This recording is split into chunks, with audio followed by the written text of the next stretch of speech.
નમસ્કાર વિદ્યાર્થી મિત્રો, જ્ઞાન વૃક્ષ પ્લેટફોર્મ પર આજના આ અત્યંત જબરદસ્ત સેશનમાં સૌનું સ્વાગત છે. જો ધોરણ 10 ગુજરાત બોર્ડ વિજ્ઞાનની પરીક્ષાની તૈયારીઓ ચાલી રહી છે, તો પ્રકરણ 5નો આ ટોપિક એકદમ ગેમ ચેન્જર સાબિત થવાનો છે. આજે આપણે મનુષ્યના રુધિરાભિસરણ તંત્ર અને હૃદયની રચનાને એવી રીતે મગજમાં ઉતારીશું કે બોર્ડમાં પૂરેપૂરા માર્ક્સ લાવતા કોઈ નહીં રોકી શકે. પણ આગળ વધીએ એ પહેલાં એક બહુ જ ઇન્ટરેસ્ટિંગ પ્રશ્ન. ક્યારે એવો વિચાર આવ્યો છે કે માછલીના હૃદયમાં માત્ર 2 જ ખંડો હોય છે, પણ આપણા એટલે કે મનુષ્યના હૃદયમાં 4 ખંડો શા માટે હોય છે? આ કોઈ જાદુ નથી હો, આની પાછળ એક પાવરફુલ વૈજ્ઞાનિક કારણ છે અને આજના સેશનમાં આપણે એ જ રહસ્ય પરથી પડદો ઉઠાવવાના છીએ. તો ફટાફટ જોઈ લઈએ આજનો આપણો રોડમેપ. આજે 6 મુખ્ય મુદ્દાઓ કવર કરીશું: હૃદયની રચના, રુધિર પરિવહનનો માર્ગ, બેવડું પરિવહન, ધમની અને શિરા વચ્ચેનો તફાવત, લસિકાના કાર્યો અને છેલ્લે બોર્ડની પરીક્ષા માટેના મોસ્ટ આઈએમપી હેતુલક્ષી પ્રશ્નો. તો ચાલો સીધા જ ટોપિક પર જઈએ. પહેલો અને સૌથી પાયાનો મુદ્દો: હૃદયની રચના. આપણું હૃદય એકદમ સ્નાયુલંગ છે અને એની સાઇઝ કેટલી હોય ખબર છે? બસ આપણી એક બંધ મુઠ્ઠી જેટલી.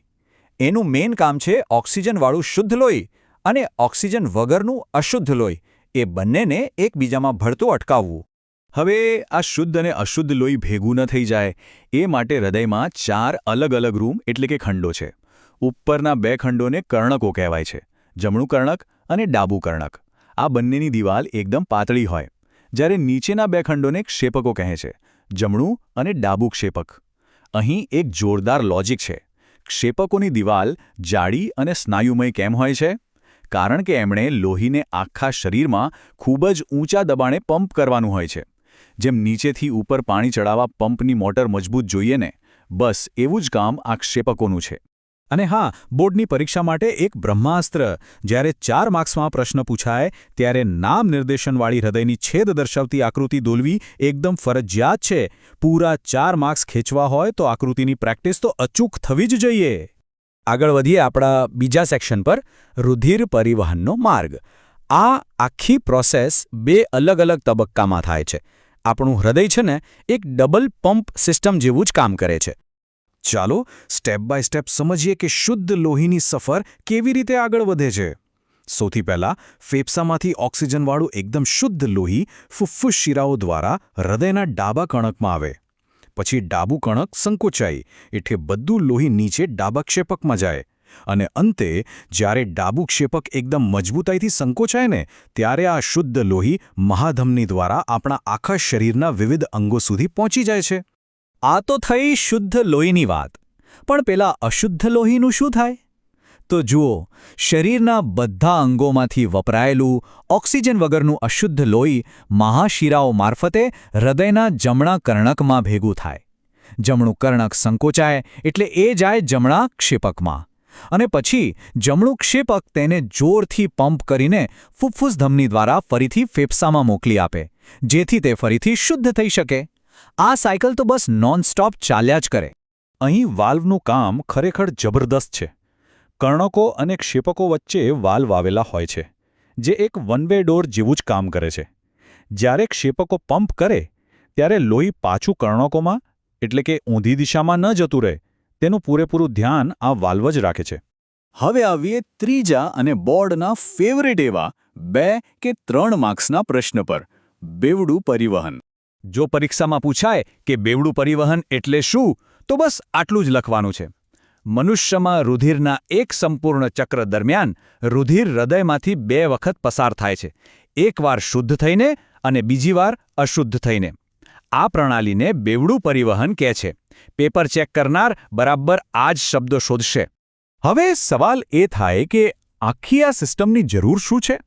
તો જો, આનાથી શુદ્ધ અને અશુદ્ધ લોહી બિલકુલ મિક્સ થતું નથી. પરિણામે શરીરને ઓક્સિજનનો સપ્લાય એકદમ પાવરફુલ મળે છે. મનુષ્ય અને પક્ષીઓ જેવા પ્રાણીઓને શરીરનું તાપમાન જાળવી રાખવા માટે પુષ્કળ ઊર્જા જોઈએ, અને એ ઊર્જા આ ડબલ સર્ક્યુલેશન સિસ્ટમથી જ પૂરી પાડી શકાય છે.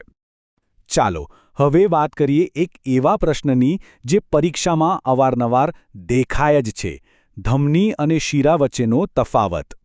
આ 4 તફાવતો મગજમાં એકદમ ક્લિયર હોવા જોઈએ. પહેલું કામ: ધમની હૃદયથી અંગો તરફ લોહી લઈ જાય, જ્યારે શિરા અંગોથી હૃદય તરફ લોહી લાવે. બીજું, ધમનીમાં શુદ્ધ લોહી હોય અને શીરામાં અશુદ્ધ. હા, ફુફ્ફુસ ધમની અને શીરા અપવાદ છે, એ ક્યારેય ન ભૂલતા. ત્રીજું, ધમનીમાં લોહી બહુ જ ઊંચા દબાણે વહેતું હોય, એટલે એને દિવાલ જાડી અને સ્થિતિસ્થાપક હોય, જ્યારે શીરાની દિવાલ એકદમ પાતળી હોય. અને છેલ્લું, ધમનીમાં વાલ્વ ન હોય, જ્યારે શીરામાં વાલ્વ આવેલા હોય છે. આટલું ક્લિયર? તો હવે આગળનો ટોપિક છે લસિકા. આ એક એવો ટોપિક છે જે ઘણીવાર છોકરાઓ સ્કીપ કરી દેતા હોય છે, પણ આમાંથી 2 માર્ક્સનો પ્રશ્ન અવારનવાર પૂછાય છે હો. લસિકા ખરેખર છે શું? બહુ સિમ્પલ છે. રુધિર કેશિકાઓમાંથી થોડોક રુધિરરસ, પ્રોટીન અને રક્તકોષો બહાર નીકળીને કોષોની વચ્ચેની જગ્યામાં જમા થાય. બસ એ જ પ્રવાહીને લસિકા કહે છે. આમ જુઓ તો એ લોહીના રુધિરરસ જેવું જ છે, પણ ફરક એટલો કે એ રંગવિહીન હોય અને એમાં પ્રોટીન ઓછું હોય. પરીક્ષામાં લસિકાના કાર્યો પૂછાય એટલે આ 3 પોઈન્ટ્સ સીધા લખી જ નાખવાના. 1. એ નાના આંતરડામાંથી પચેલી ચરબીનું શોષણ અને વહન કરે છે. 2. વધારાના પ્રવાહીને પાછું લોહીમાં ઠાલવી દે છે.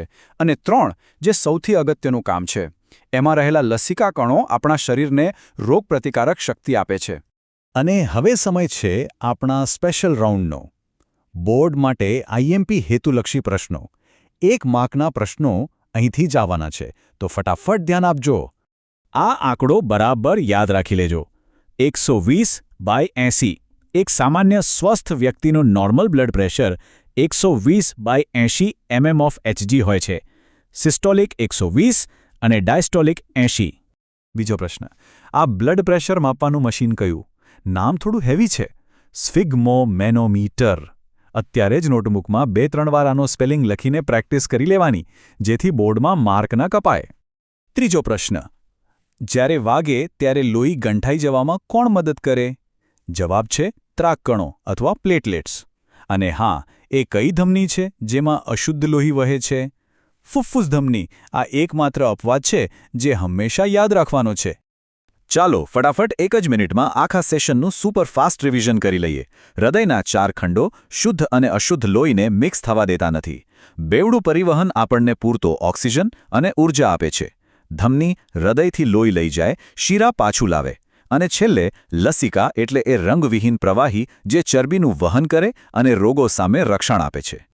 તો શું પ્રકરણ 5માંથી પૂરેપૂરા માર્ક્સ ખેંચવા માટેની તૈયારી હવે એકદમ પાક્કી છે ને? ચોક્કસથી હોવી જ જોઈએ. જો આજના આ સેશનથી કોન્સેપ્ટ ક્લિયર થયા હોય તો લાઇક જરૂરથી કરજો, તમારા ક્લાસમેટ્સ સાથે આ માહિતી શેર કરજો અને જ્ઞાનવૃક્ષને સબસ્ક્રાઇબ કરવાનું બિલકુલ ન ભૂલતા. કોઈ પણ પ્રશ્ન હોય તો નીચે કમેન્ટ સેક્શન તો છે જ, અમે ચોક્કસથી જવાબ આપીશું. આવનારી બોર્ડની પરીક્ષાઓ માટે સૌને ખૂબ ખૂબ શુભેચ્છાઓ. બસ આવી જ રીતે જોરદાર તૈયારી કરતા રહો.